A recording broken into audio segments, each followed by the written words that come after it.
welcome to Bright English Pod. It's really nice to have you here with us today. If you're new, I'm Emma. I live near the coast, and I work as a freelance illustrator. An illustrator is someone who draws pictures for books, websites, and sometimes even little story ideas that people share with me. And I'm Jack.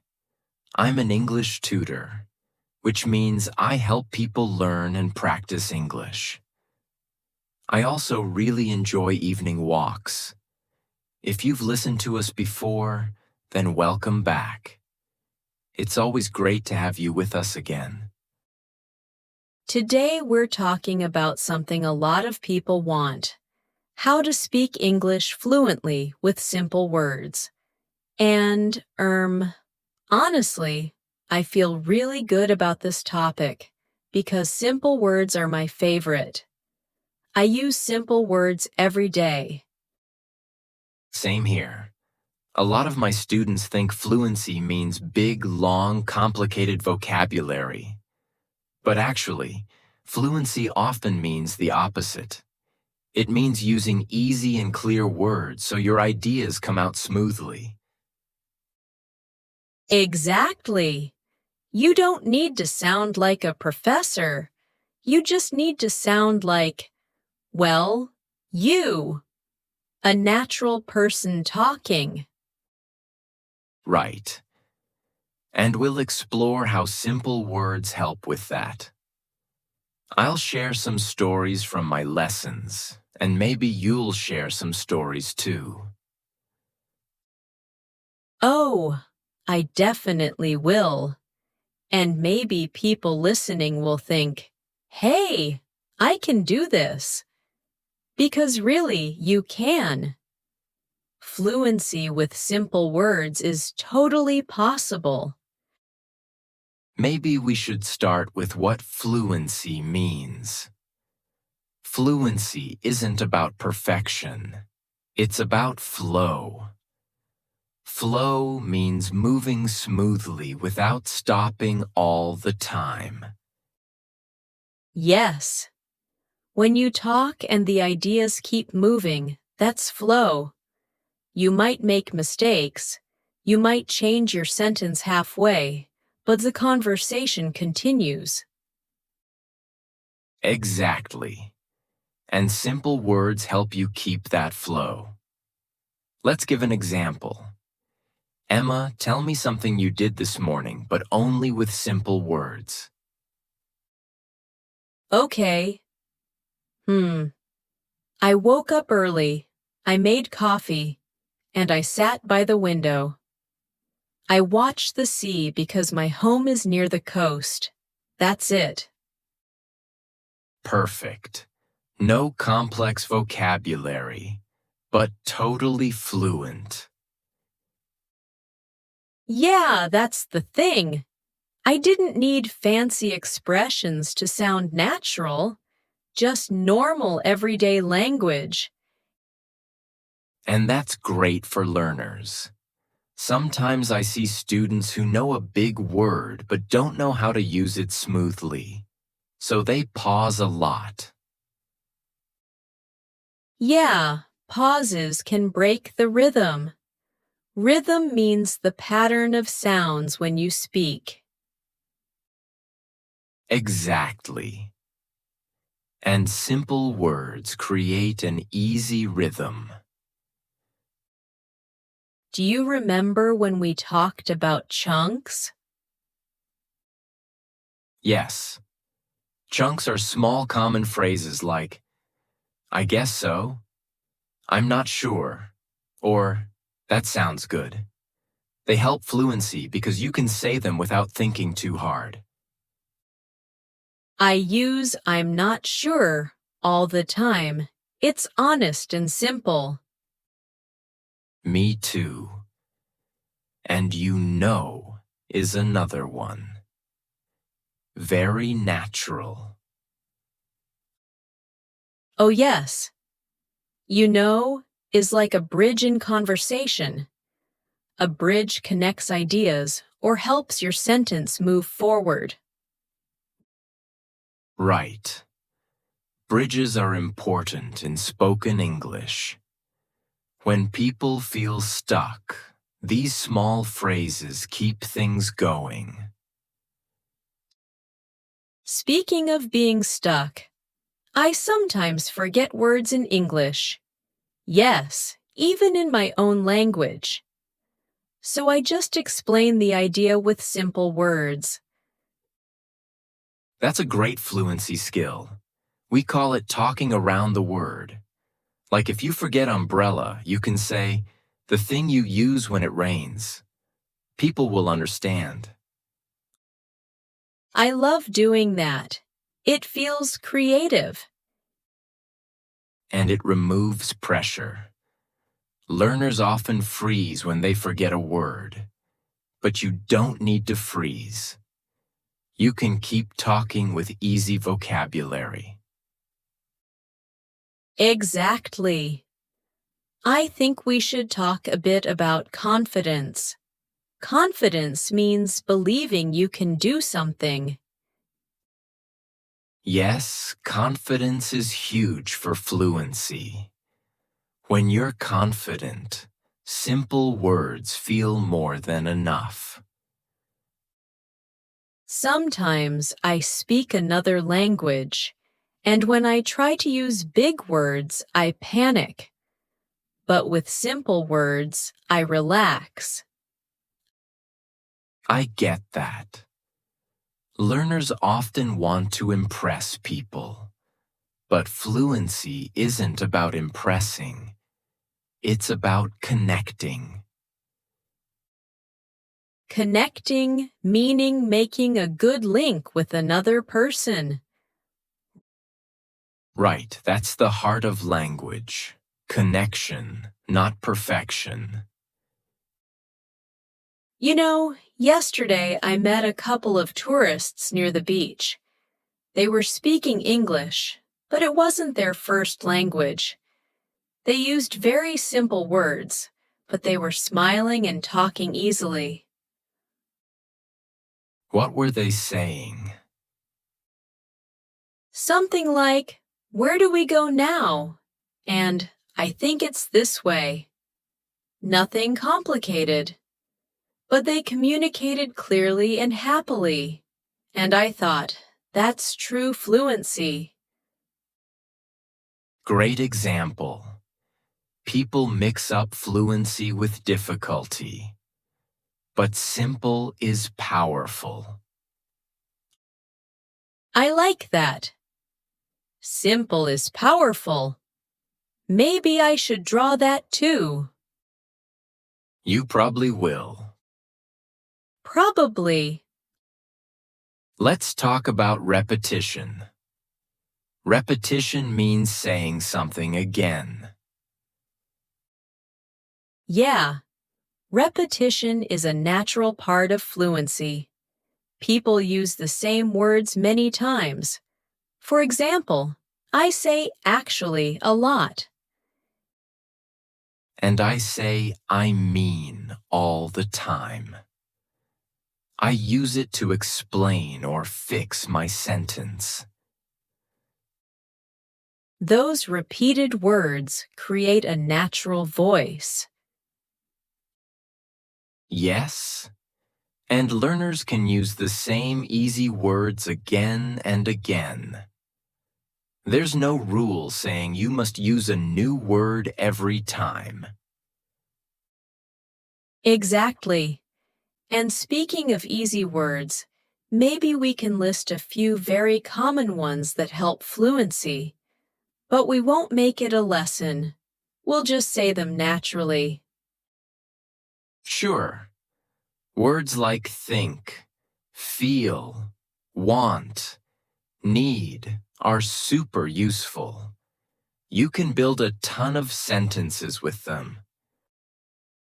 Ton meaning a lot. Yes, for example, I think it's good. I feel tired. I want coffee. I need help. Those sentences feel real. They're things people actually say. Absolutely. And when you say them with confidence, people understand you easily. Let's talk about speed. Some people think speaking fast means fluency. But it doesn't. Speaking too fast can actually make communication worse. When I'm nervous, I talk too fast, and I start losing my breath. I've noticed. Thank you, Jack. Sorry. I meant it kindly. I know, but it's true. Slow and clear is better than fast and confusing. Yes. Learners sometimes need to hear that. You can speak slowly and still be fluent.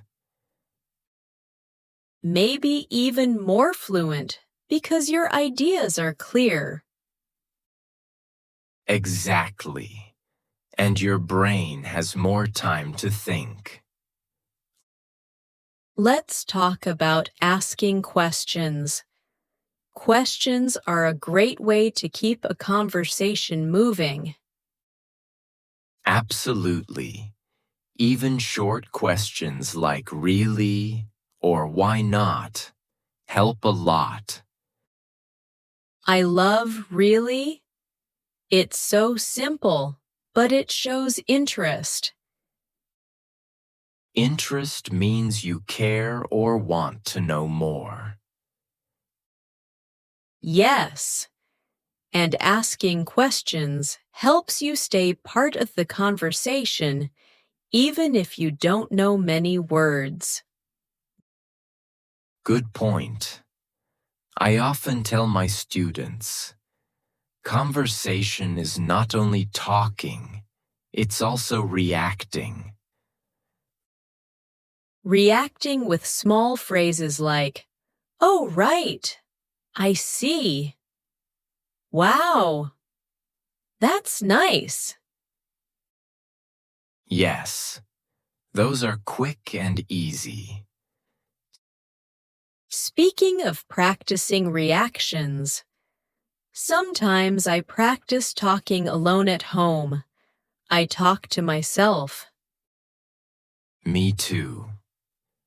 Quietly, though. I don't want people to think something strange is happening. Same. But it helps. Listeners can do that too. Describe what you're doing in simple English. I'm cooking. I'm cleaning. I'm tired. That's one of the best exercises, simple and practical. Another thing that helps is thinking in English, but I know it depends on the person. Yes, depends means it changes based on someone's style. Some people like thinking in English. Others prefer to translate first. Both are fine. Yeah, there isn't one perfect way. Do you have a mini story about learning another language with simple words? Yes, actually. When I was learning a bit of Spanish, I knew maybe 10 verbs and some nouns. And one day I needed to buy bread. I didn't know the exact phrase, so I said something like, "I want this," and pointed at the bread. Very simple, but it worked. I felt proud. That's a great story. It shows how simple words can solve real problems. Exactly. And the person in the shop understood me perfectly. I had a similar moment once in Italy. I didn't know how to say a specific food, so I described it as the pasta with small red sauce. Very simple words. They understood. Speaking in another language can be scary, but simple words make it easier. Definitely. And mistakes are okay too. Oh, yes. Mistakes are part of fluency. I make mistakes in English even now. Same here. I sometimes say a sentence, then think, wait, that wasn't right, and fix it. And that's normal. Self-correction is fluent behavior. Exactly. And listeners should feel free to correct themselves too. Another thing I want to talk about is explaining difficult words. You know how we sometimes use a word and then explain it? Yes. That helps learners build fluency because they learn the word and the meaning in a natural way. Like earlier when I said rhythm and then explained it. It feels normal in conversation. Right. It's helpful without sounding like a formal lesson.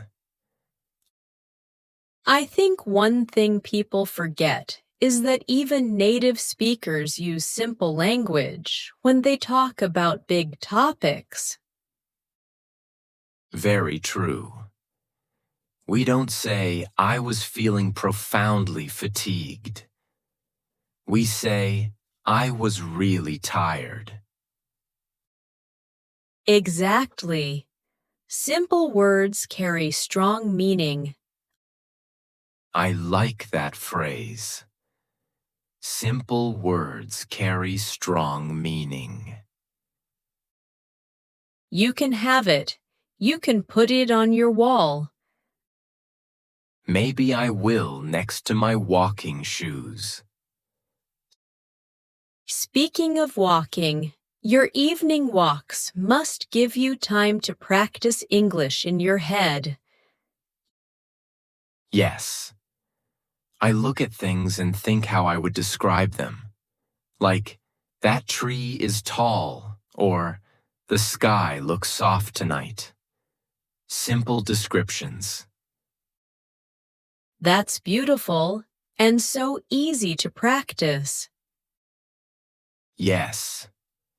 Learners can do it anywhere. Walking, cooking, waiting for a bus. Let's talk about one more thing. Confidence with simple vocabulary. Yes. Many learners think simple words sound childlike, but they don't. They sound clear and intelligent. Clarity is a strength. Clarity means people understand you without guessing. Yes. And people enjoy talking to someone who is clear. So true.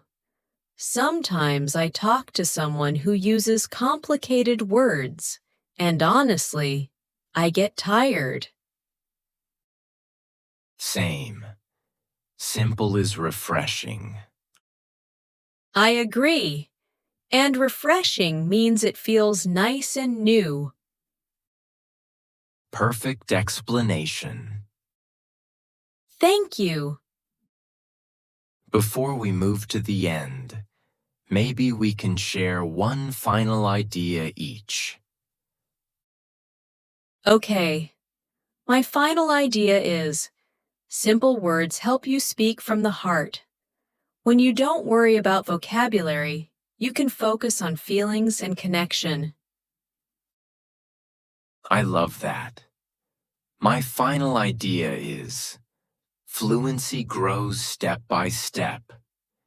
Every time you speak, even with the simplest words, you're building your fluency. Yes. And building fluency is a journey, not a race. Well said, Emma. Thanks, Jack. And thank you, listeners, for spending time with us today. If you enjoyed this conversation, we'd really appreciate it if you subscribe. And if you can, give us a like or share this with friends or family who are learning English. It helps more people find the podcast. Thanks again for listening. Take care and talk to you next time.